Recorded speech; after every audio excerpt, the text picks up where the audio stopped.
everybody. Welcome back to Let's Talk. This is me, your trainer, Meera. Well, guys, don't you think we always mention to one another, speak better English, right?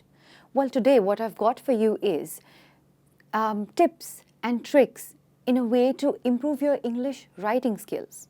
Well, why writing? Why are we talking about writing? And of course, I'm not talking about the messaging and the SMSing. I'm talking about the real important things, such as probably an academic paper or emails. So what I've got for you is 5 do's and don'ts, tips, so that you can improve your English writing skills. So let's begin and take a look at our first one. All caps letters. Now, what it is about all caps letters, I don't know. But everyone just writes in capital letters. Well, capital letters on one hand and uppercase letter on the other hand, it means the same, okay? But the thing is that simple things such as normal messages, professional emails, and notice board messages are also in all caps. And I don't understand why. You know what? Frankly speaking, it looks so rude and it seems so harsh. Let's take a look at this sentence right here. When written normally, I will read it like this. We will complete the project by tomorrow, right? When it's written normally like this. But now look at it in caps. We will complete the project by tomorrow. I mean, wow, that's a bit too harsh, don't you think? You know what? Take a look at another sentence right here. When written correctly, that's small letters, let's look at it. The data must be ready by today evening.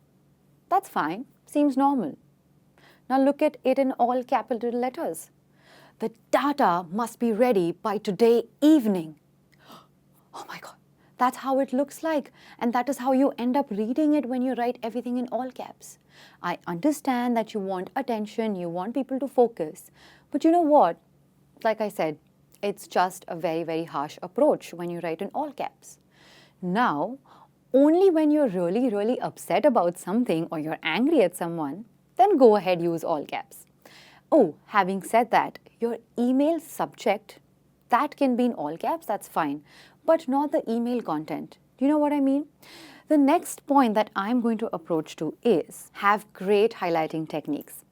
Just like above, when you want to highlight certain sentences, when you want people to focus on what you're talking about, use different things such as italics, slant, which is slant, right? Bold. Automatically, it will look larger and it will have some focus. Or you know what? Simply go through the same thing that your school taught you. Underline, right? Okay. Now, what I've got for you, I've got some examples for you, right? Let's take a look at it. Whenever you write an email where you want to mention time, place, purpose, use italics or bold, okay? So that people don't forget it and it's easy to pick up. Whenever there's a full mail, you pick up on these important things. Now here's another example. Purpose, data update meeting. Date, 10 September 2018, Monday, okay. Time, 11 a.m., all right. Venue or place, meeting room 3A. As you can see, I have made it in italics and I can understand that, hey, this is different from the rest of the mail and I have to focus on it. It's important. Another example. Hello team, this mail is to inform you all regarding Dr. Smith's visit on the 10th of September 2018, Monday. All interested candidates must submit their names for a free medical checkup at the reception by the 5th of September 2018, Wednesday. Now, if you have noticed, I've underlined the names and I've again underlined the important things and made them bold as well. Now, what has happened is people have understood the main focus, the key words and the key information. That's how they're going to remember it, not always keeping it all caps. Let us move ahead. The next thing I've got for you is I would like you guys to fix some phrases. Why I want you to understand this is that it's better if you just have a Word document or a document where you have a list of phrases prepared and saved it in a file. Why? Because it will make your life that much more easier and simpler when you have to just write a formal mail. So instead of saying, let me start with or let me begin with, you can use things such as firstly, secondly, and lastly. Let me give you an example. Firstly, we need to organize a proper timetable. Secondly, we must prepare at least 2 presentations each week. Lastly, booking a meeting room every Monday would be John's duty, right? Now, if you want to continue, even after this, now you've written firstly, secondly, lastly. Now, you remember that, oh, there's another point after that. You can also use moreover. For example, moreover, monitor the timetable without fail is expected from all of you. In this case, you can also use furthermore for the same example. Next, another phrase that I've got for you. So if you want to say, for example, like the way I use, you can always use phrases such as for instance, to illustrate, to elaborate, and write your examples and points after that, once you've mentioned the phrase. Now, there are plenty such phrases that they're out there, but I've provided you with just a few just to understand and get a hang of it, right? You can always keep learning new ones and you can always use them as well. Well, let's move forward. Trying to use they and them instead of making the whole point longer.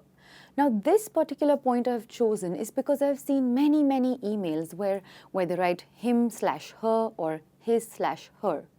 Now, here, you're being gender specific even though you don't know it, that's a little confusing. So try to keep it neutral. Let's see how. It is compulsory for him/her to attend the meeting. Now, let's replace this with them. It is compulsory for them to attend the meeting. See how we've gotten rid of the gender confusion and made it gender neutral? Okay, perfect. Let's move on to our last segment. Well, guys, in my last segment, I want to really focus on punctuation marks. Excessive ones, unnecessary ones, all of them together. Okay? Now, tell me one thing. All those out there who are really confused with the correct punctuation marks, raise their hands. Well, of course, I cannot see you, but I definitely get it. So here's the thing. If you ask me, avoid using short words, especially the ones which has apostrophe, like these. Can't, don't, won't, wouldn't, especially in emails or professional messages. Here, the apostrophe after these words, I understand that they make it short, but they're really unprofessional, okay? So stick to complete words, especially when it comes to such things. And you know what? Practice it from normal messaging as well. So start writing do not, would not, cannot. Now, there's something about exclamation mark. These really misguide people sometimes. For example, the best price in town. Like here, the quotation mark before best and after town. And there is another exclamation mark after town. So isn't this a little confusing as to, hey, what are you trying to say? I don't really get it, right? You know what? Like I said in the previous points, instead, just use highlights like italics or bold, and that will give a great impression. That's great! Exclamation mark. Good job! Exclamation mark. Now here's what I'm going to tell you. Save your exclamation marks for the big points, or just leave a mail on a high note and try to use just one exclamation in one email if that's possible. Now here's the thing, using colons versus semicolons. Now this is how semicolons look like and this is how a colon looks like. Well, when you want to list items, use colon. For example, here's a list of candidates, or here is a list of candidates. Nate, Sharon, Matt, and Ruby. A semicolon is used to join two or more sentences, okay? And they're of the same topic, but they're before the full stop, but they have a little bit of different meanings, okay? For example, some write using Microsoft Word, semicolon. Others write using Notepad. Another example, Matt has gone for a meeting. Andy has a meeting tomorrow. Here, what I've done is I've avoided and used a semicolon instead of that. See how I've just conjoined the sentence without a conjunction? Well, guys, that's for today. I hope you've understood this lesson properly. I really wanted to make sure that these points improve your writing skills. Like I said, whether it's for your SATs, for your English writing skills, essays, or your emails, I just want to make sure that you're doing it right and that you're learning new things every day. Make sure that you send me some examples in the comment section as to what you have learned today. I will be back with another interesting topic just like today.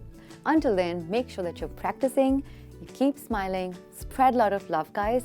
This is me, Meera. Ciao.